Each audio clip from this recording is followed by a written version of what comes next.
Je poursuis mon exposé sur le masculin et le féminin. Donc vous voyez que ma pensée progresse, elle évolue, elle se précise, effectivement. Il faut définir le masculin et le féminin. Il faut définir. Alors, je dirais que c'est un peu compliqué, j'admets. Il faut définir le masculin et le féminin. Il faut le déconnecter des pratiques actuelles, des activités des hommes et des femmes, qui ne correspondent pas nécessairement à ce masculin et féminin, mais néanmoins, il faut quand même arriver à définir le masculin et le féminin. Certains me diront, bah alors, comment voulez-vous définir le masculin et le féminin si vous ne tenez pas compte de ce que font les hommes et les femmes? Effectivement, c'est un souci, c'est vrai, je reconnais que c'est un souci, mais d'un autre côté, il est un fait que la pratique actuelle est marquée par une certaine confusion, par une certaine mixité, et que, par conséquent, il faut travailler. Comment peut-on arriver à dégager l'essence du comportement masculin et l'essence du comportement féminin? Actuellement, il y a des nombreuses exceptions et de nombreux brassages et des emprunts des uns aux autres. On peut parler d'emprunt. C'est-à-dire quand on va sur le terrain de l'autre pour des raisons que j'ai exposées précédemment, qui sont liées aux contraintes économiques et qui sont liées à ce fameux exemple que j'avais esquissé mais que je n'ai pas pu développer, à savoir la question du bec de gaz et le fait qu'on va regarder les objets là où il y a de la lumière et pas là où ils sont. Eh bien oui, c'est ça. En fin de compte, le système économique actuel rémunère des phénomènes d'un certain type et ne rémunère pas des phénomènes d'un autre type. Et les phénomènes du type qu'il rémunère sont plutôt des phénomènes qui correspondraient à ce que j'appelle le féminin. C'est-à-dire des phénomènes de démultiplication, de pluralisme, de pluralité. Pluralisme, j'entends par pluralisme, façon de parler, du fait qu'un phénomène doit être assumé par un grand nombre de personnes, et c'est là qu'il devient, qui arrive à avoir un seuil de réalité économique. On ne peut pas créer une économie autour d'une seule personne. On crée une économie lorsque il y a un public qui consomme, donc il y a un collectif qui consomme, et qu'il y a aussi un collectif qui produit. Et c'est là que l'économie se situe.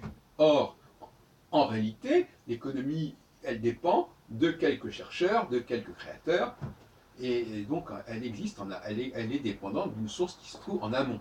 Mais d'un point de vue qui sont quotidiens, d'un point de vue de la vie normale, ce sont avant tout les gens qui se situent dans cette problématique de la production de masse et de la consommation de masse qui sont les acteurs économiques principaux.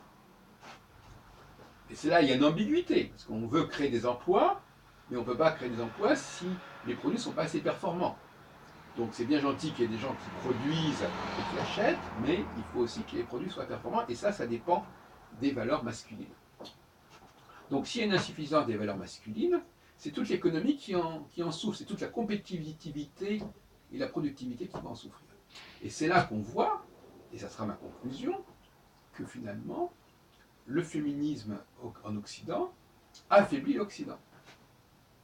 Il affaiblit l'Occident parce que, justement, il ne met pas suffisamment l'accent sur les valeurs de créativité qui sont absolument vitales pour le leadership européen et occidental. Donc finalement, le féminisme pourrait être un élément majeur de déclin de l'Occident. Je suis désolé de le dire. Je l'ai déjà dit pourquoi, parce que le féminisme est confronté à la concurrence extérieure, notamment des pays en voie de développement, hein, et il est confronté à la progression du progrès technologique, et donc finalement, c'est pas ça qui fera le socle de l'Occident. Le socle de l'Occident, ce seront les hommes. Les hommes sont l'avenir de l'Occident. Les femmes sont un élément, un volant qui est variable et qui n'est plus localisable en France. Et même pour la procréation, on peut aussi se poser des questions de ce genre. peut aussi, bon, on peut aussi importer. Donc, si vous voulez, c'est extrêmement délicat ce sujet, mais moi, je prophétise en quelque sorte un Occident qui sera axé sur les valeurs masculines, qui sera axé sur la créativité, et qui rayonnera sur l'ensemble du monde, qui sera, lui, féminisé. Donc, je vois une féminisation à outrance du monde extra-occidental, et un recentrage sur la masculinisation en Occident. C'est comme ça que je vois la répartition des choses, et je crois que, très franchement, c'est comme ça que les choses vont se passer. On le voit, par exemple, je prends un exemple tout à fait anecdotique, mais on le voit au niveau, par exemple, musical. La musique classique reste un élément essentiel de l'Occident, et même jusqu'à aujourd'hui, bien que, effectivement, bon, la société française, justement, n'apprécie pas suffisamment la créativité de la musique contemporaine,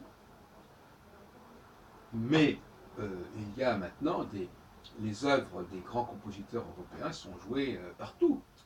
Et d'autant plus, d'ailleurs, que il y a un nombre de plus en plus croissant d'Asiatiques, par exemple, qui sont des interprètes en piano, en violon, etc.